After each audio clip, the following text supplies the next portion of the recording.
જે 5 લાખનું જે લક્ષ્યાંક હતું એ લક્ષ્યાંકને નહીં પહોંચવા દીધા. એની કોઈ એ હોય કે ભાઈ આટલા મતો આ તો લાખોની વાત. કંઈક અંશે દાળમાં કારું નહીં પણ દાળ જ આખી કારી છે. એમનો ફાંકો હતો ને કે અબકી બાર 400 પાર, ફાંકો ઉતરી ગયો.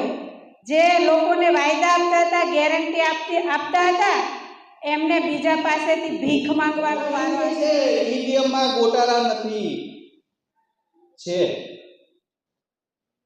ના માનતા હોય તો માનો, ઈવીએમમાં ચેડા થાય છે ને થાય છે. ઈવીએમ મશીનો જે બેંગ્લોરની જે કંપનીઓ હોય બનાવતી હોય છે. અમારે ફક્ત ballot unit, control unit, seal અમારી રૂબરૂ થાય ખરા, મોક પોલ બી થાય, એને 200 કે 40 સુધી મોક પોલ બરાબર થાય, પણ અંદર શું છે